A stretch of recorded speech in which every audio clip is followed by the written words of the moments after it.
الله الرحمن الرحيم. السلام عليكم ورحمة الله وبركاته.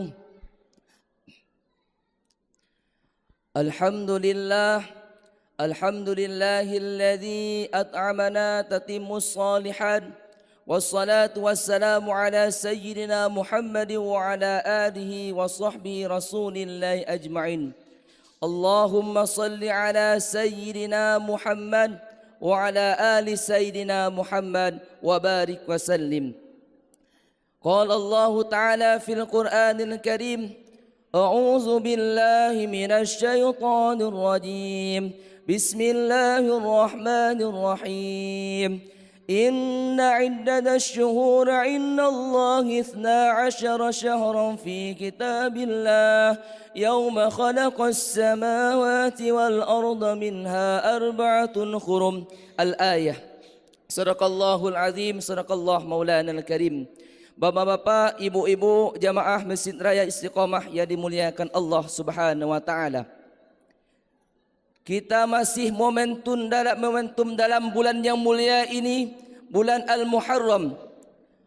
Qala al-Imam Asy-Syafi'i rahimahullah, telah berkata oleh Imam Asy-Syafi'i rahimahullah, man ta'allama al-Qur'ana azumat qimatuhu. Kata Imam Asy-Syafi'i, barang siapa yang mempelajari Al-Quran, maka kedudukannya menjadi agung. Dijelaskan di dalam kitab Nasaihul Ibad karangan Syekh Nawawi Al-Bantani. Bagaimana cara kita mempelajari Al-Quran ini? Hadis Nabi Muhammad SAW diriwayatkan daripada Abi Hurairah. Apa kata Rasulullah SAW? وَمَا اجْتَمَعَ قَوْمٌ فِي بَيْتٍ مِّن بُيُوتِ اللَّهِ يَتْلُونَ كِتَابَ اللَّهِ يَوْمَ خَلَقَ السَّمَاوَاتِ وَالْأَرْضَ وَيَدْرُسُونَهُ بَيْنَهُمْ إِلَّا نَزَلَتْ عَلَيْهِمُ السَّكِينَةُ وَخَشِيَتْهُمُ الرَّحْمَةُ وَحَفَّتْهُمُ الْمَلَائِكَةُ وَذَكَرَهُمُ اللَّهُ فِي مَنْ عِندَهُ. Apa kata Rasulullah SAW? Tidaklah seorang kaum berkumpul di tempat yang mulia, tempat majlis ta'lim, wa yatluna kitab Allah, dia membaca kitab suci Al-Quran, ambil mushaf, buka Al-Quran dalam masjid, membacanya, ada keraguan, wa yadrasuna bainahum, bahkan dia mempelajari kitab Al-Quran itu, tentang bacaannya, tajwidnya, tentang terjemahannya, tafsirnya dia belajar. Apa kata Rasulullah SAW? Mendapatkan 4 kemuliaan dari Allah Subhanahu wa taala. Yang pertama kata Rasulullah SAW, nazalat alaihimus sakinah, Allah berikan sakinah, ketenangan, kenyamanan, ketentraman dalam dirinya, pikirannya, selagi dia masih duduk tempat berkumpul dengan orang-orang yang berzikir kepada Allah. Yang kedua kata Rasulullah SAW, wa hasyathumur rahmah, selagi dia duduk membaca Al-Quran, mempelajari Al-Quran, maka rahmat Allah turun kepada majlis itu.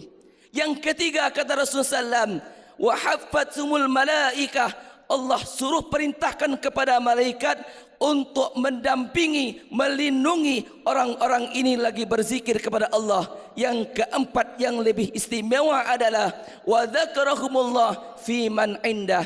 Nama-nama kita ini mulia bukan di depan manusia, tapi di depan malaikat. Allah sebut nama kita, agungkan nama kita, menggangumi kita ketika kita duduk dalam majlis ta'lim ini. Dalam hadis yang lainnya, pernah Rasulullah SAW, jaa Rasulullah SAW, ayyul a'mal ahabbu ilallah, seorang laki-laki bertanya kepada Rasulullah, amalan apa yang aku kerjakan Allah sehingga Allah cinta kepadaku ya Rasulullah? Qala Rasulullah SAW, al-hal wal multahal, kamu kerjakan al-hal multahal. Wa mal hal wal multahal ya Rasulullah, apa yang dimaksudkan al-hal wal multahal?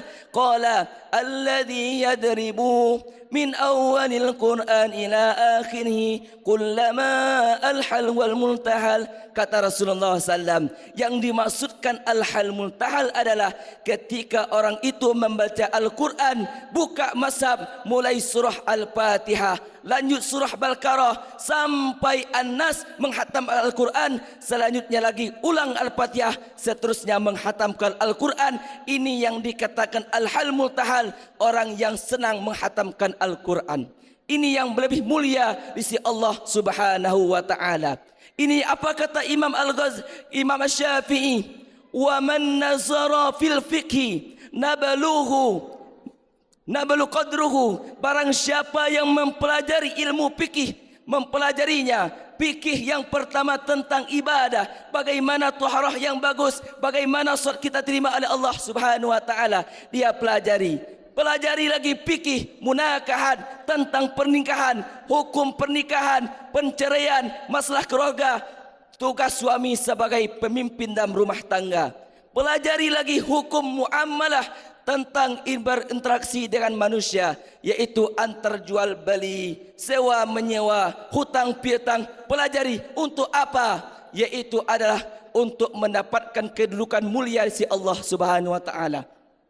Dan selanjutnya ada pelajari lagi kitab fikih siasah, fikih jinayat, tentang sanksi-sanksi. Maka dalam Islam ada hukumnya orang mencuri, orang yang membunuh. Maka ini kita pelajari tentang fikih jinayat sampai fikih terakhir, fikih mawaris, tentang ketika orang meninggal maka bagian hartanya menurut syariat Islam alaihissalam. Maka inilah orang yang mempelajari 6 fikih ini, maka Allah berikan kedudukan mulia di sisi Allah Subhanahu wa taala. Maka jangan pernah kita bosan belajar. Talabul ilmi faridatun 'alal muslim wal muslimat. Pelajarilah ilmu, tuntutlah ilmu, amalkanlah ilmu kita selama kita melakukan ibadah kepada Allah Subhanahu wa taala. Subhanakallah wa bihamdika asyhadu an la ilaha illa anta astaghfiruka wa atubu ilaik. Assalamualaikum warahmatullahi wabarakatuh.